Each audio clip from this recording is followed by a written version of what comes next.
Hello students, once again I am in front of you with a new rule. जैसा कि आप जानते हैं कि आजकल हम अपनी स्पीकिंग को इम्प्रूव करने के लिए न्यू रूल्स कर रहे हैं। आज भी मैं आपके सामने एक न्यू रूल्स के साथ हूँ।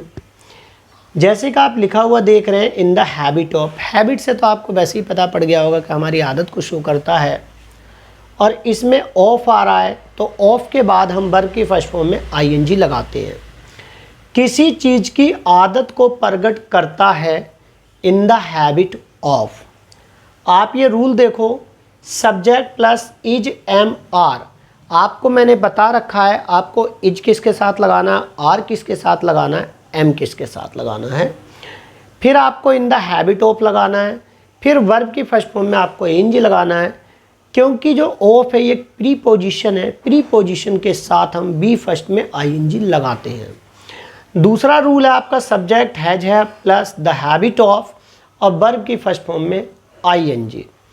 देखो इसमें भी आप ध्यान रखना, सिंगुलर सब्जेक्ट के साथ हैज का यूज करते हैं, प्लूरल के साथ हम हैव का यूज करते हैं। इसमें भी ऑफ आ रहा है, इसलिए वर्ब की फर्स्ट फॉर्म के साथ हमने आईएनजी लगाया है। आप एग्जाम्पल देख सकते हैं, उसे शिकायत करने की आदत है। He is in the habit of. देखो सब्जेक्ट ही हो गया, इज आया है क्योंकि हम ही के साथ इज लगाते हैं। इन द हैबिट ऑफ हमने ये पूरा लगाया है, और शिकायत करना कंप्लेन होता है, कंप्लेन में आईएनजी लगाया गया, कंप्लेनिंग हो गया। ही is in the habit of complaining, उसे शिकायत करने की आदत है। इसी तरह से अगर आप नीचे वाले रूल के अकॉर्डिंग बनाएंगे तो ही has the habit of complaining.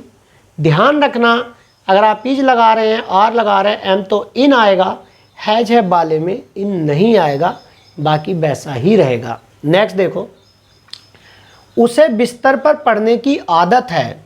He is in the habit of reading in the bed, या he has the habit of reading in the bed. Next, उसे शराब पीने की आदत है।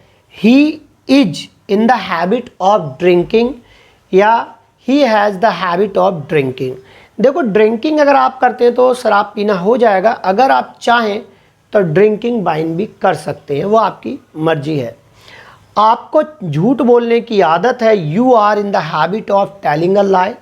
टेल अ लाई होता है झूठ बोलना, आपको टेल में आईएनजी लगाया, टेलिंग ए लाई हो गया।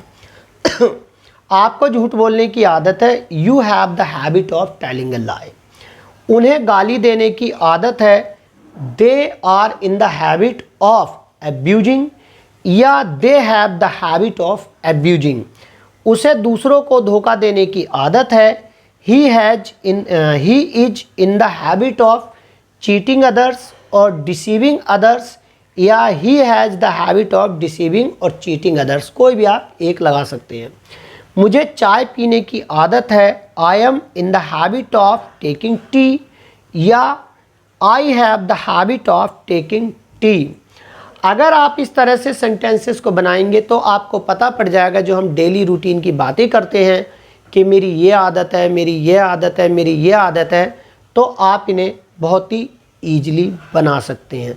अगर आप कहना चाहते हैं कि मेरी सुबह रोज़ाना पढ़ने की आदत है, I am in the habit of reading daily in the morning.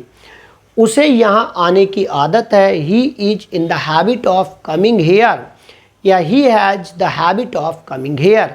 आप इस तरह से सेंटेंसेस को प्रैक्टिस करेंगे तो ये बहुत ईजिली हो जाएगा। पर एक चीज़ ध्यान रखना कि आपको ये जब ही याद होंगे जब आप इन्हें प्रैक्टिस और रूटीन में रखेंगे।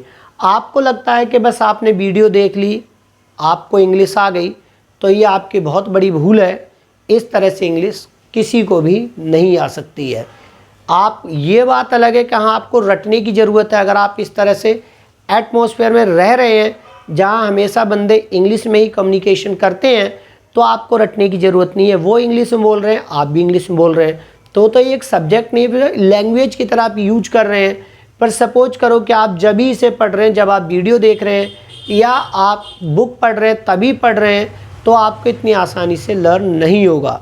इसीलिए अगर आप इसे आसानी से लर्न करना चाहते हैं तो आप इन्हें अपनी हैबिट में लाएँ और अपने दोस्तों से धीरे धीरे कम्युनिकेशन करते रहें, तभी आपकी इंग्लिश इम्प्रूव हो सकती है। आप ऐसे ही रूल्स को सीखने के लिए द ग्रेट एकेडमी को देखते रहें। अगर आपको वीडियो पसंद आ रही है तो आप इसे लाइक करें, अपने दोस्तों के साथ शेयर करें। Thank you for watching this video.